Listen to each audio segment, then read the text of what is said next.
you're saying from these microdoses I've gained so much, and I'm sitting here like, damn, I had to be doing between 5 and 10 grams to get what felt like anything out of it. But you wanted fast results. You didn't have the time that maybe I should have. See, when I first started, all I really knew was microdosing, and I did a lot of research, and everybody was talking about microdosing helps these, mental issues like depression, anxiety, PTSD, all those things. But back then, nobody really said to me, Dave, if you take a larger dose, it's gonna help you quicker and maybe even more powerfully or profoundly, maybe.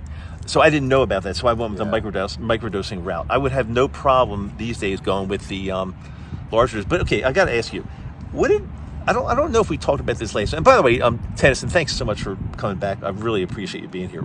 You're really cool guy to talk to. Really, I love your energy. But you got to tell me, what did the 5 to 10 grams of psilocybin? Well, it's 5 to 10 grams of mushrooms, actually. Yeah, it's not 5 to 10 grams. That would be a lot of psilocybin. They say that, I think the dried mushrooms have about 10% of that is actually, by weight, is actually psilocybin. So in other words, if you do 5 grams of dried mushrooms, you're getting about 50 milligrams of psilocybin, which makes sense, I think. I think it's about right. What did it feel like? What did 5 to 10 grams feel like to you? Well, it's tough to explain because you have to kind of create a new vocabulary around the types of experiences that you sort of break into with that level of what I would say perceptual filter removal.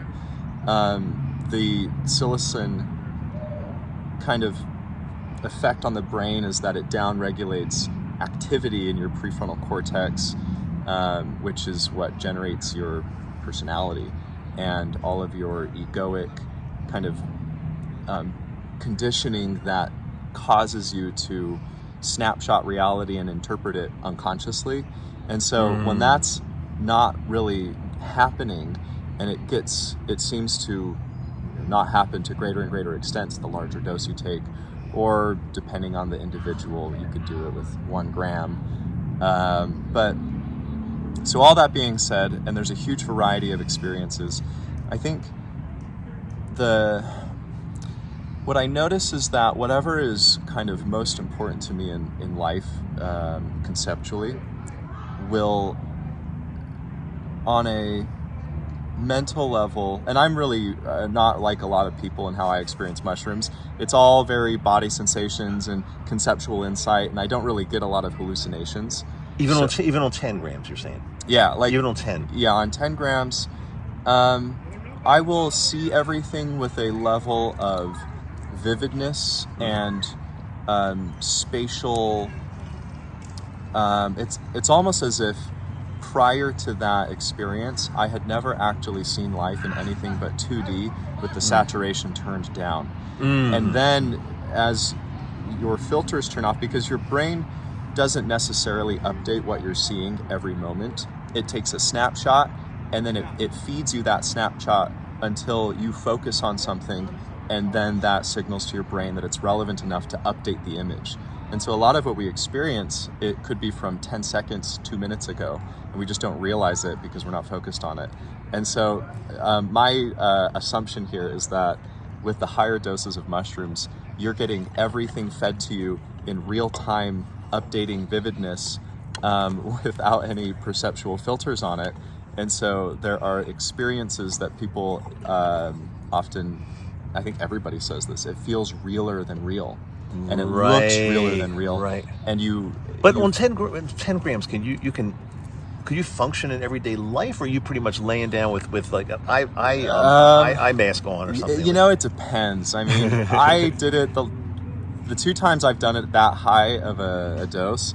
Once was with an eye mask on and headphones, and I actually noticed I didn't feel like I was tripping until I took the mask off. That's really interesting. Yeah, I don't know why. And when you took when you took the mask off, okay, you're laying back there with headphones and the eye mask, 10 grams. But when you took the mask off, what was the difference? What did it feel like to you then? Well, I think I think the visual cue from taking the mask off kind of alerted my conscious experience to the fact that I was tripping. Prior to that, and I've done so many mushroom journeys that maybe I'm just really used to it, and so my body adapts really quickly. Because how many have you done about? Would you say? 10, 100?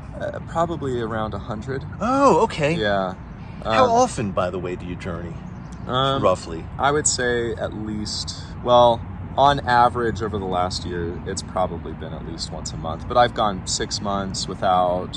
Then I was doing it once a week, and it just kind of depends on where I'm at in life and the amount of time I have available to commit to something like that, and the prep and the doing the thing, and then having time to recover. Well, tell me about the prep a little bit. Tell me, like in others, you decide, okay, I'm going to trip tomorrow. Why do you decide tomorrow? And what kind of prep do you have to do to get ready for that? And also afterwards. Yeah. So I think there's two scenarios where the decision makes sense. One, if it's like I want to do it in kind of a party scenario. Okay. If we're going to dance at a concert or something. Yeah. So you will do it to party, and you'll take 5 to 10 grams to go to a party or a concert? No, that would be closer to 2 to 3, 2 to 4. Okay. Yeah, that makes sense. And it's like if we were going to go to Pink Floyd, and hang out on the lawn, and like that would be a good scenario. Right. Okay. Totally. You kind of feel comfortable enough and able to handle the day in an altered state, and it's not necessarily something I do that often. That's just one thing that would cause me to go, let's do it. The other one, and this has been the bulk of my reason for journeying, which is personal healing or spiritual pursuit. And so the opportunities that will arise that will trigger that idea to do it will usually be days where there's just nothing going on, and I have no commitments, and there's not really anything outside that's calling to me. So would you wake up first thing in the morning and say, hey, I don't really have a lot to do today. Today's a perfect day. Or do you maybe think about it the day before and say tomorrow is maybe the ideal day? I think, between a day and a week before. Oh, okay. Sometimes, I'll have to plan it out in a month in advance, because like the most recent 10-gram one, it took me 2 months to find the day to where I could do it. Because set and setting are super important. Yes. And not just to guarantee that you're going to have a good and safe time.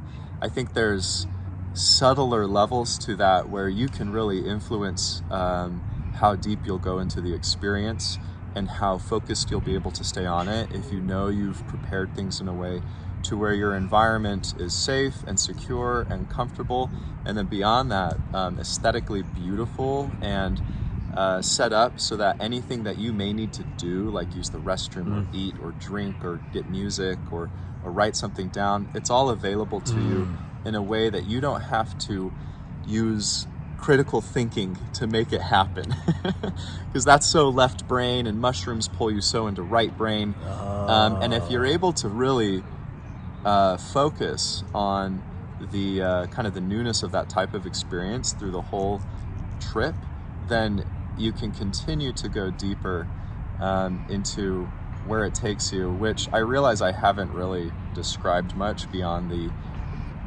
extreme vividness of your sensory experience, which includes the tactile experience of your body, the way that you'll be able to almost just be so much more intimate with everything, like sound especially.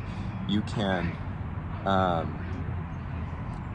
almost experience a deeper richness of music to where prior to that you were only getting the shell, and you take off the wrapper and you dive in, and suddenly you realize, oh, this is filled with layers and sensations. And well, can I share something since you said that? Can I share something that just happened last night? And it was on a microdose, or actually there might have been a little THC involved, but it was not a lot of anything. But I think maybe the combination.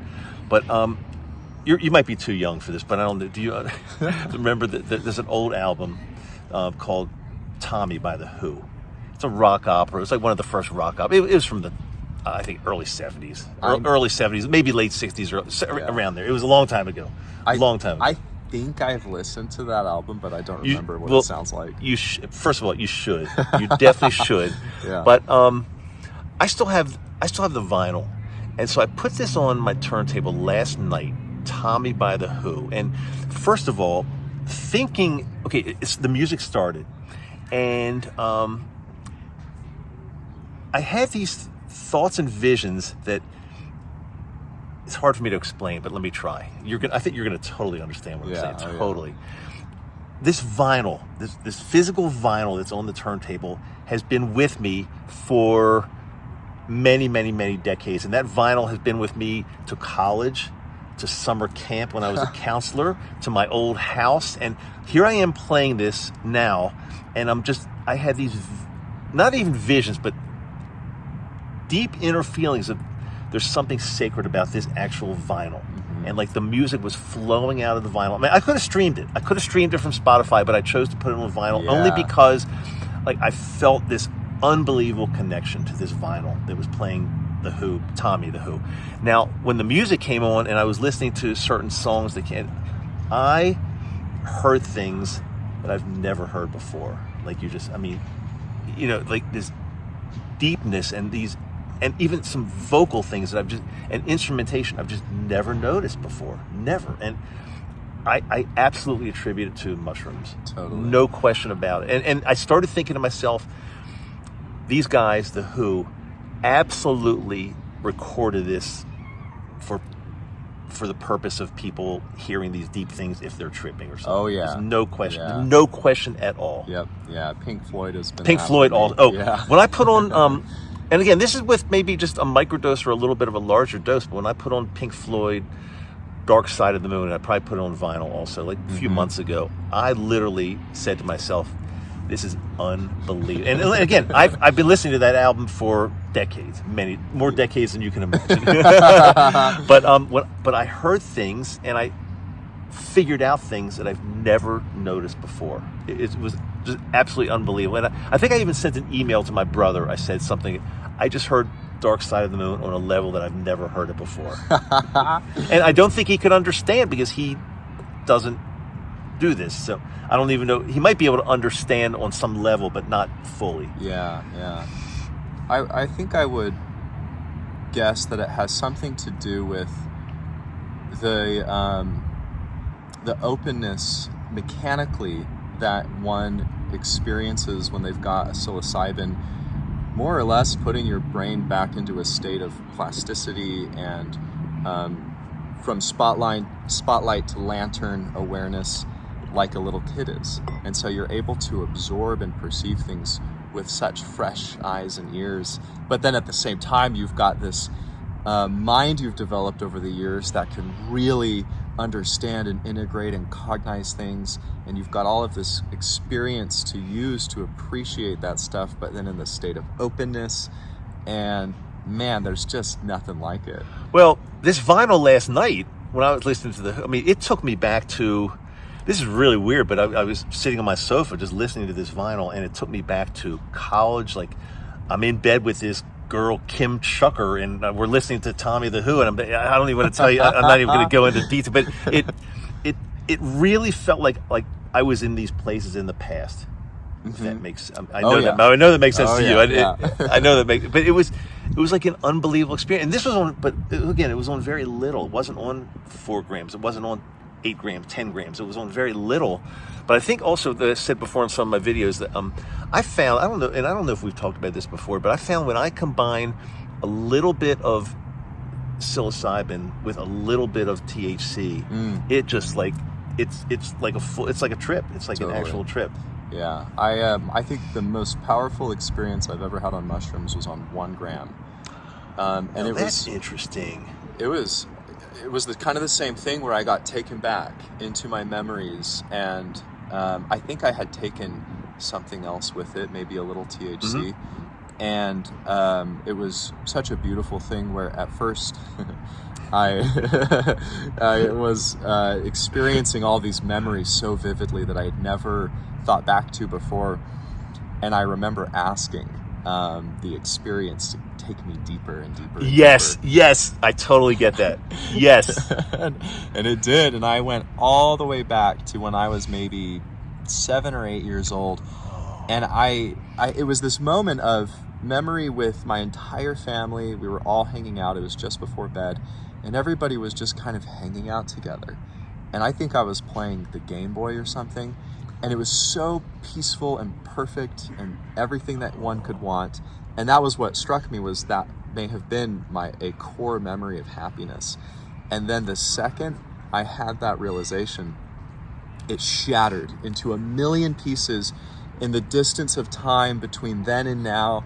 And I saw where all the pieces of that moment had fragmented to, and everything was so much more difficult and painful and separated from that happiness. And then it cascaded into this, almost as if, it's so hard to explain, but it was as if I went way back to the earliest memories I have of interacting with everybody, and then it came back from then forward, and I was experiencing, as if it was all sound waves, the echoes of what I could only label as trauma that everybody had embedded in them that influenced the way they treated each other. And if they treated each other with that, it would echo out and imprint in that person. And I was experiencing the visceral experience of that pure trauma.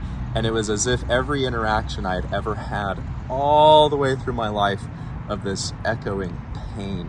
And then it went on forever, and it was excruciating and miserable. And I got to this point of feeling like there shouldn't be a reason that anything exists, because it was so bad. And then by the time I reached the end of that, it was as if, it all got drummed up for me to experience and see and flow through me, and it felt like it was all of my traumatic moments that I had held on to accidentally flooding out. Yes. And when it all settled, my God, it was so peaceful. And my capacity to, I think, just automatically feel compassion for people was, stretched to whatever lengths all of that was occupying beforehand.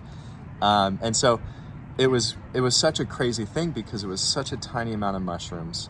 It was such a deep and the worst experience I've ever had in my life. And then immediately after, one of the greatest things that has ever happened to me, which sometimes I hesitate to talk about, because I don't want to give people this impression that they're at risk of those kinds of experiences when they take mushrooms.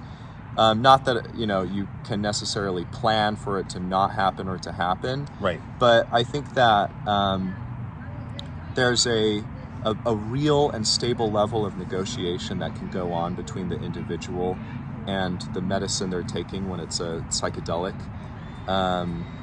And are you saying you have some level of control over where they take you, do you think? Yeah, I've always felt like I can always opt out, and I have before. Yeah. Only once. I was in the bath, and it was coming on, and I had the lights off, and suddenly sounds perfect to me. it was a great idea at the time, and then everything, which has never happened before or since, everything started turning into tarantula legs. And they all started creeping in to my vision and my tactile experience, and I said no. It all receded, and then I had a nice time.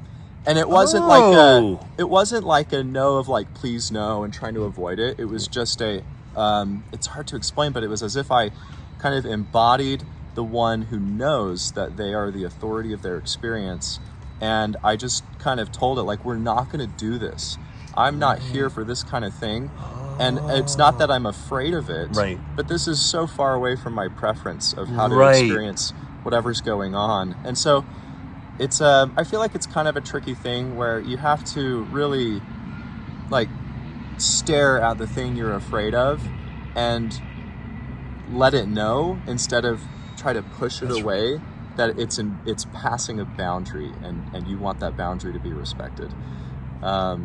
So in other words, you're the one that's in control, not the tarantula or whatever it might be. You're the one. You're the one that's in control. You're saying. Yeah, and I think that control is developed in part through investigating the unconscious parts of yourself that are operating, that sometimes spin you out of control because you're not aware of something embedded in your psychology that maybe is related to conditioning or a trauma or a perception that kind of forces you into a groove.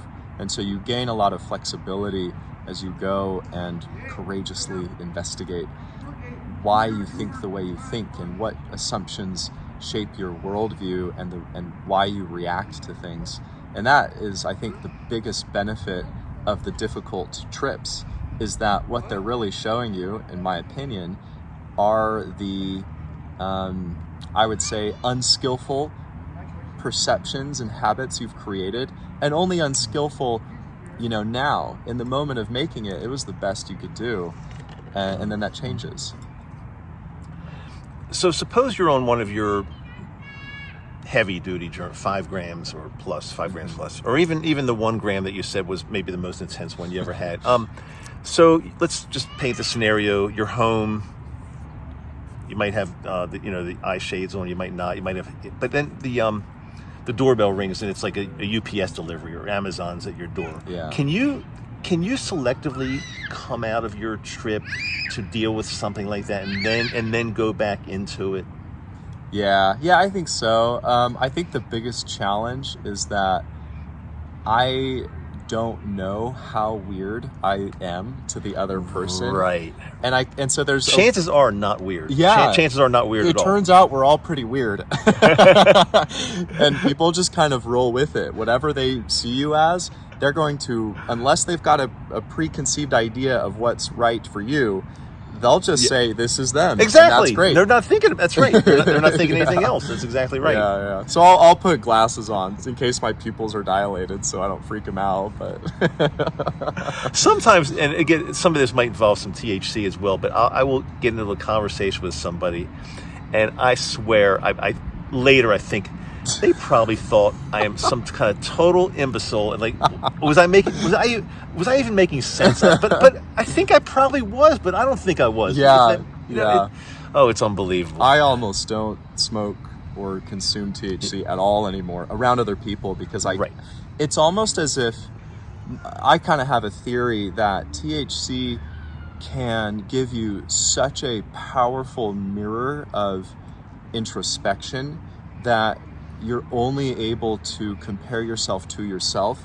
And so you don't know how to judge how kind of in tune you are with the person you're saying something to, unless you're coincidentally just really like vibing together. And so suddenly everything is cast into this extremely rational and almost absolute sense of doubt. At least that's how I experience it, where I have lost the capacity to have confidence in my assumptions. So, okay, I get asked this a lot, and sometimes I can't really put it into words, but maybe you can. Somebody says, okay, what is the difference between using cannabis and using a psychedelic like psilocybin? Like, how do you feel on each, and what's the big difference? Aren't they similar? How would you answer that? I think that cannabis is tricky because when I first started using it, it was to act as a suppressant so that I didn't have to feel the sharpness of the pain of things that were going on in my life that were debilitating. But then it reached the point where the cannabis as a numbing agent was debilitating. And I feel like if I were to look at it from like a neurochemical level, my guess is that it's giving your body so much dopamine and so much relaxation that you don't feel the need to do anything to reach satisfaction anymore. It's too satisfying. And we mistakenly think that we want to exist in an uninterrupted state of satisfaction, but it turns out we don't want to do anything when it's like that. Or I'll speak for myself. You just want to eat a bag of Oreo cookies. Exactly. Whatever will keep the dopamine levels high. Oh, that's what it is. And it just I personally, I'll speak for myself. I lose my sharpness. I lose my edge. I lose my motivation, and that's a really healthy thing. I think if you have unhealthy motivations and your edges are too sharp, or you use them to cut things up that don't want to be cut, And so you can't be overwhelmed by it the way you are overwhelmed by psychedelics that, like mushrooms and LSD. You could even say MDMA is technically a psychedelic, and they overwhelm you, and at the same time they give you clarity and they give you sharpness, and they almost force you to be more of yourself without resistance. Whereas cannabis kind of lets you feel comfortable with wherever you're at and wherever you choose to venture out to be, but you're doing it with a lot of padding. And so I think that it's definitely different for everyone. I've had psychedelic experiences that were like mushrooms while I was on THC alone. But I notice it's more... Was that from smoking or edibles? Because Smoking. Because I've never had smoking. We might have talked a little bit about this last time, but smoking, to me, first of all, I don't even love smoke anymore. I was in college, that's a different story. Man, I smoked so much weed. but I don't like I just don't like bringing a combustible, what's the word I'm looking for? Combustible substance into my lungs. I don't really want that. But not only that, but I find the edibles are much stronger. For me, no comparison. Yeah. The edibles are more like a little bit closer to a psychedelic experience, I think. I agree with that. And I think, well, what I like about edibles, and this works with both THC and edibles, and maybe this is something that it does provide that I think is in the same category of benefit as other psychedelics, and that it pulls your attention back into your body in a way, like I had this experience once where it felt as if my mind, which prior to that was only right here, it was like the bubble, like a soap bubble went, and it included the rest of my body. And it was like, oh, I can inhabit my entire body as myself. And then I began to intuitively be able to move my body in ways that were more correct and more comfortable and more efficient and more graceful. And I think cannabis helps a lot with that because your whole body feels so comfortable and pleasurable to inhabit mentally that you kind of sync back up with it, and your body and mind are able to really, I think they're one thing. And so to have an artificial division between those, right, which I did for a lot of my life, creates a lot of unnecessary awkwardness in how we move and how we are as animals, because we're still animals. We are still animals, no question about that. I was going to ask you something about, what would you, see, I can't really speak to this because I've never done like a high dose of mushrooms yet. Like because it's in my near future. Oh, yeah. But you know. But out of the two, what would you say you can function on better? A relatively high dose of cannabis or a relatively high dose of mushrooms? Totally mushrooms. I was gonna say the same thing. Because when I use cannabis, let's say I eat a 20 milligram edible, 20 milligrams of THC. I really can't function. I mean, I could not go out and drive. That would be stupid. I wouldn't do that. I don't know if we'd be able to have this conversation right now because I'd be saying things that probably would be making no sense, and I'd be rambling on and on. But maybe I'm doing that anyway. but I'd be rambling. I noticed one thing when I use cannabis and somebody asks me a question, my answer, at least it seems to me at the time, my answer is like 30 minutes long. When maybe it's really not, and then after I give the answer, I think, did I just talk for like 30 minutes to give somebody an answer? And then what are they thinking of me? But at least I can speak to mushrooms, and although I've never done a large heroic type dose, I've done 1 to 2 grams, and I felt I had clarity. I could absolutely carry on a conversation with somebody. I could get things done if I wanted to. Whereas on the cannabis, I really couldn't do that. Yeah, cannabis is like more, I guess, if the right word is like more intoxicating, if that's right. I think so. Yeah, it's again, I think that cannabis provides a buffer to make who you're currently being more comfortable. But things like mushrooms, and I would extend that to LSD and especially ayahuasca. I've had my most. Tell me about that one a little bit. Okay, ayahuasca. yeah. Or maybe we could even do that on briefly, but we could maybe do. Yeah. So those ones make you so much more of yourself. You almost don't know what to do with it.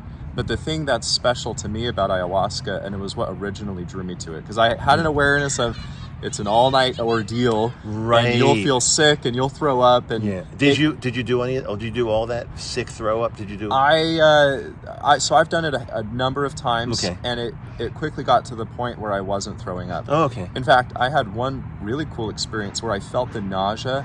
I felt the sensation of like an energetic vomit. And I had to do the full experience of vomiting, but nothing came out. But I felt the nausea pass through and out of me. Oh. So I always try to, I guess, temper people's expectations with ayahuasca that yes, there are these purgative aspects to it, but you don't have to. There are other ways to process what you're purging, and sometimes you won't feel nausea the whole night. Which I've once sat and nobody the entire night felt sick or threw up the whole time. So when you're doing ayahuasca, is it like in ceremony with the shaman usually? Yeah. I've only ever done it in that context, and I think you almost kind of have to. That's what I think. Unless you're like a really entrepreneurial psychonaut and you want to go it alone.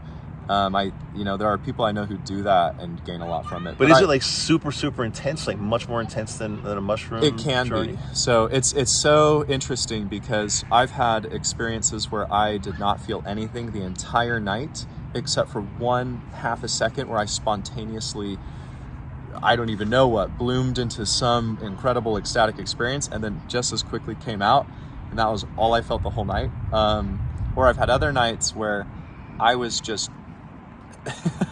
The only way I can explain it is I was drenched in the sensation of eternity, and I just knew that's what it was, and it was so royal and infinitely deep and rich.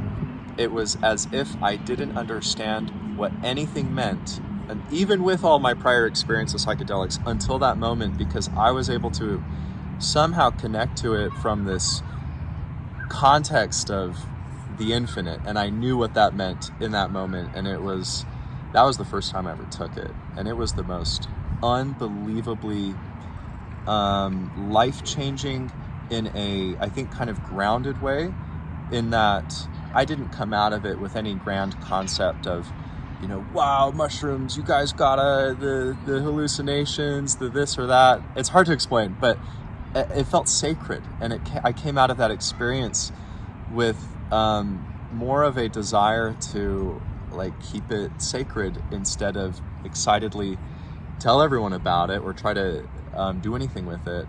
But anyway, so to kind of cap that all off, I was drawn to ayahuasca because I heard that people who were taking it regularly became incredible musicians very quickly.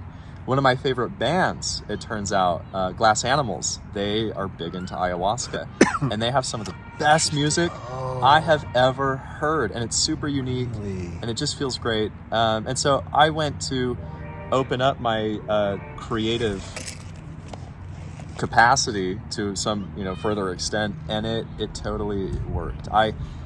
In that same What do you play? I don't really play anything. I learned piano as a kid. Okay. And I've since picked it back up, and I've got a few piano songs that I'll play in ayahuasca ceremonies that are really, really awesome.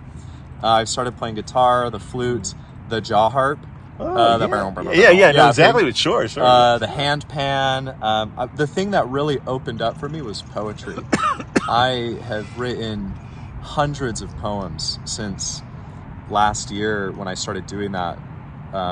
Kind of as a result of and for to share during and after ayahuasca ceremonies.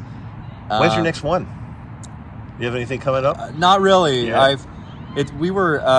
And can you choose the amount of ayahuasca? Can you say yes. to them I want a lot, or just let me just do a little bit? You can do that. Yeah. They'll even kind of read where you're at and recommend. Oh. And every hour or so, or maybe 2 hours, they'll say, come up for your second or third or fourth cup.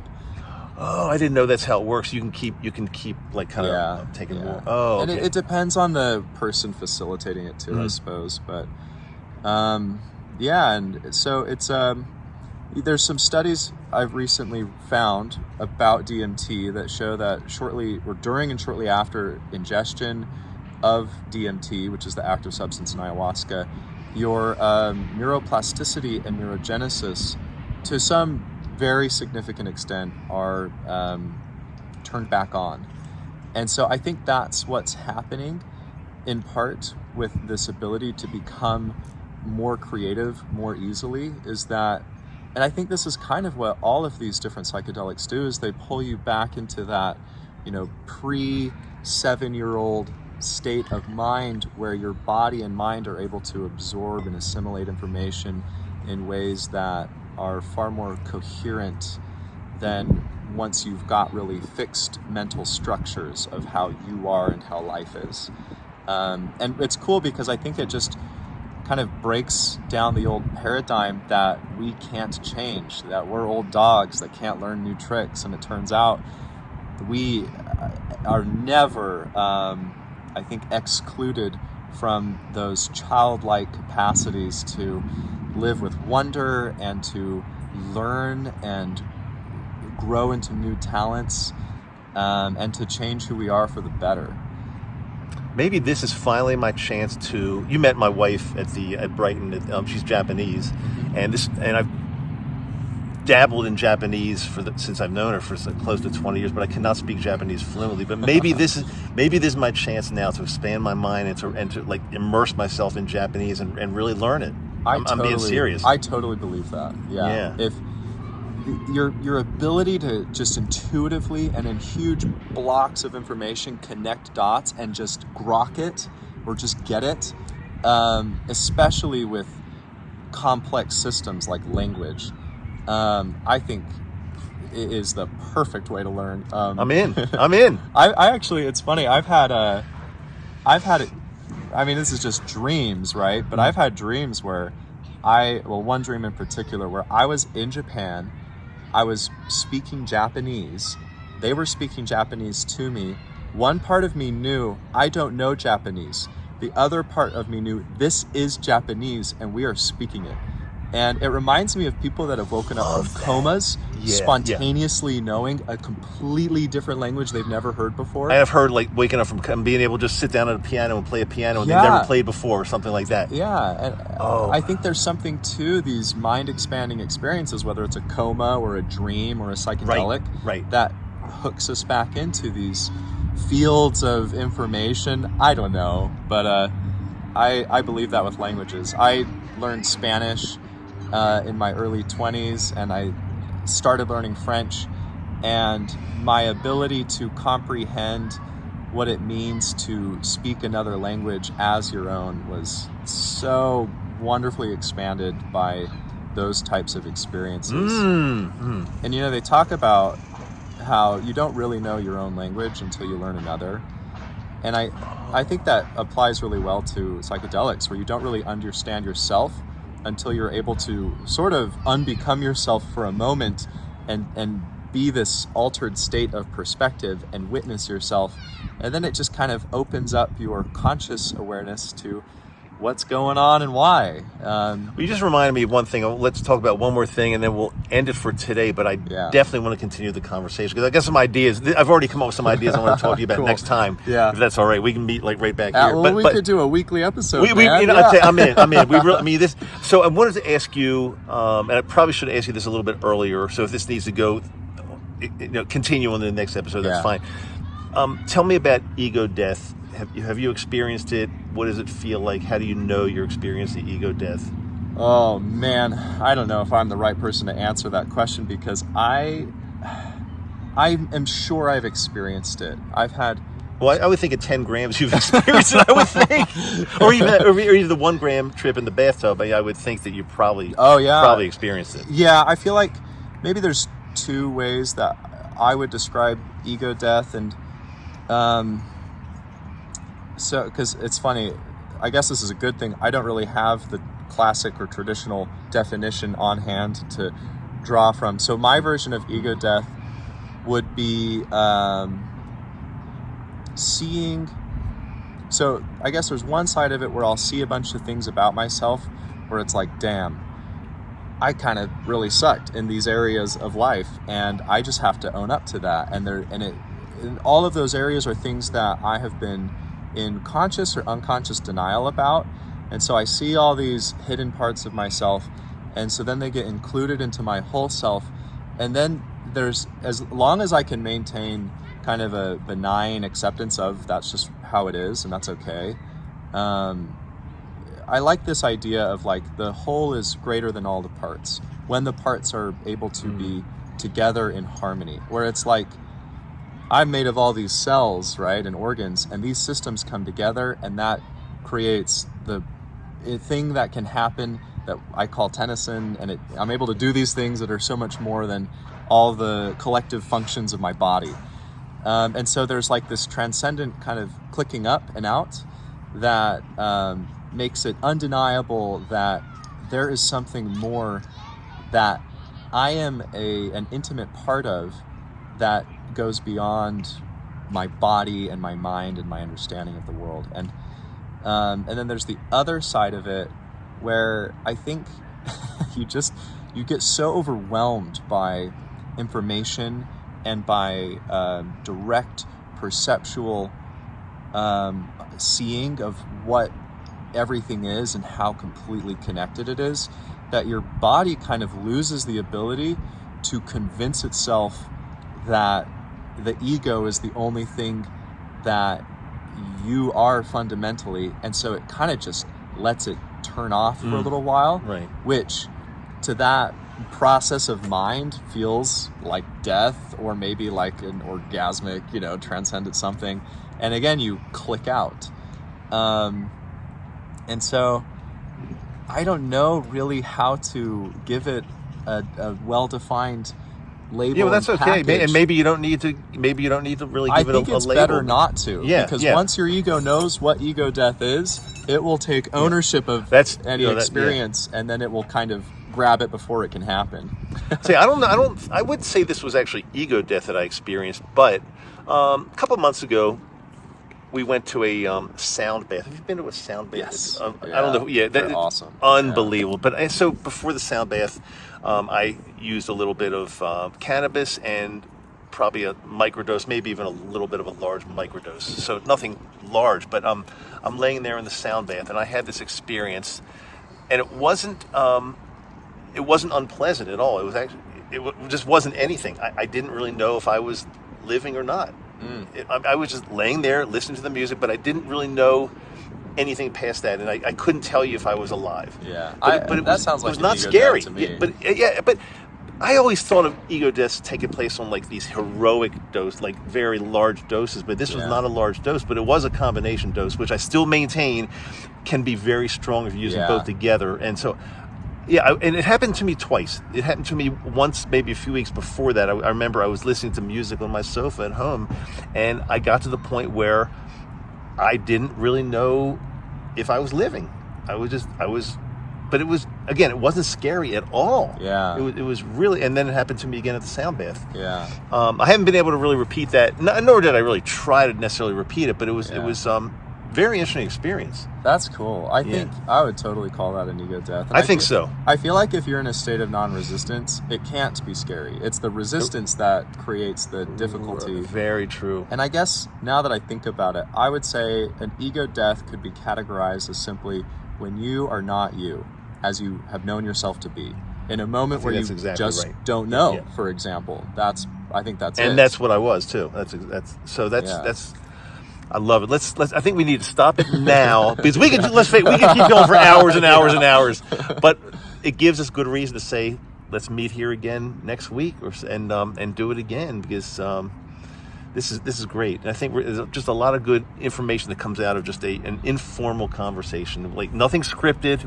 When we first turned this on, I said I'm going to press record.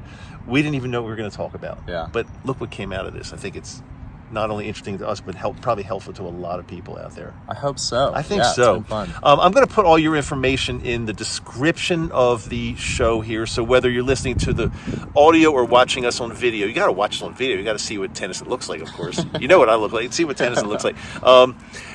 And they're both YouTube and Apple Podcasts. They're both called Microdose U. You can find it's very easy to find. But in the description of the video and the audio podcast, I'm going to go ahead and give all your information, anything as far as like your tell us one more time your actual what the business name is called again. So it's Magic Mogu, MOGU, which is Chinese for mushroom. Love that. Love that. Mostly because a lot of the mushrooms I use in my products are Chinese mushrooms, and I also think it's a good idea to get our culture a little more familiar with the idea of magic mushrooms, and in a context that's not so stuck in what it's been to people in the past, where it can really be something comfortable and gentle and a viable medicine. I've been watching, and I'm like almost finished now. It's 4 episodes.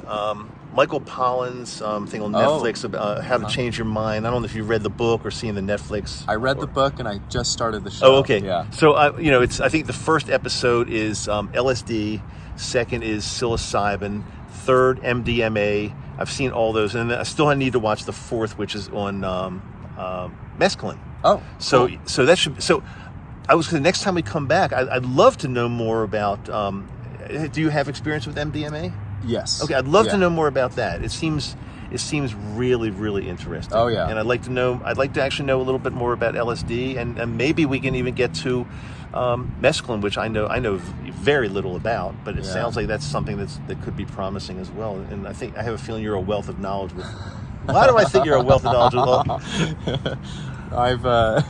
I'm glad we met because you're obviously very well versed on not only mushrooms but different types of plant medicine. Well, this is cool because I've never really gotten to talk to anybody about it before, so this is like a dream come true for me. And I same for me. It's a win-win, as they say, because it's great to have these talks, and turning the camera on and sharing with other people all over the world is a cool thing too. Yeah. Thanks, man. See you. We'll do it again soon. We'll see you next time. Promise. Yeah. Okay. Talk to you later. Remember, Right, just check in the description for all of Tennyson's information. And he's a guy you want to hang out with and be in touch with, even if it's just virtually. Yes, emails are great. By the way, a cool. couple of people have reached out to me. Oh, fantastic! Good. I can respond to emails more easily than anything else. Okay, and just say your email address here. I'll put it in the description, but say it anyway. So it's Tennyson@magicmogu.com, and it's TENNYSON @magicmogu.com. Perfect. See you next time, man. Okay, thank you. See y'all later.